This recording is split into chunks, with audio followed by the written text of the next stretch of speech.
Bien-aimés, nous abordons un nouveau point ce matin. Nous allons prendre deux personnages bibliques, deux apôtres. Nous parlerons de leur vie d'avant et d'après la nouvelle naissance. Preuve que la nouvelle naissance est un fait biblique et tout homme qui se dit être de Dieu doit passer par ce phénomène. Nous parlerons de l'apôtre Pierre et de l'apôtre Paul.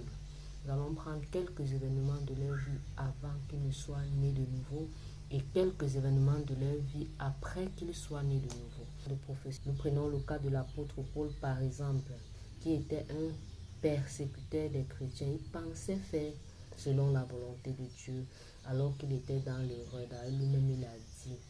Alors on avait un Paul qui, on parle de lui pour la première fois dans la Bible, en Actes chapitre 7, où il est question du meurtre d'Étienne. La Bible dit de lui qu'il était celui-là qui avait gardé les vêtements, arrêté les vêtements de ceux qui lapidaient Jésus. Au verset chapitre 8, verset 1, il avait même donné son approbation pour le maître d'Étienne. Chapitre 9, à partir du verset 1, on dit que c'est même lui-là qui est allé voir le souverain sacrificateur pour demander des lettres pour aller à Damas, continuer à persécuter les chrétiens. Donc voilà sa vie avant sa conversion, avant sa rencontre personnelle avec le Seigneur.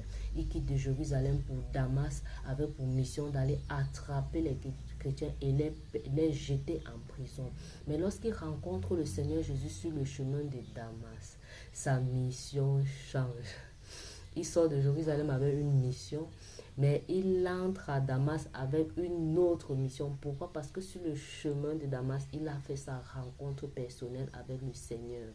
Vous allez vous rendre compte lors de sa conversation avec Jésus, il dit, c'est toi Seigneur. Donc il a dit, désormais Jésus est mon Seigneur, et puis sa mission a changé.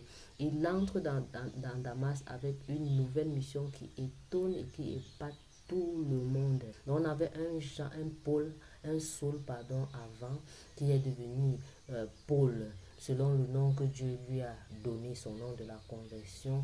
On avait un Saul farouche persécuteur des chrétiens, qui pensait faire la volonté de Dieu. Il était disciple de Gamaliel.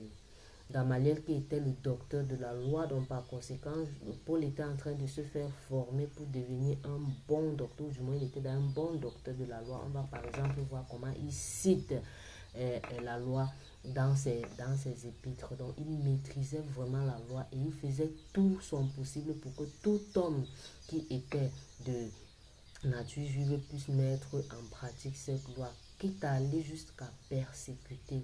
Mais lorsqu'il rencontre le Seigneur, il comprend réellement ce que c'est que être avec Dieu et faire sa volonté. Donc voilà sa vie avant et après sa conversion. Maintenant, nous avons un Pierre qui, certes, n'était pas comme Paul, on est d'accord. Il a rencontré le Seigneur Jésus assez tôt.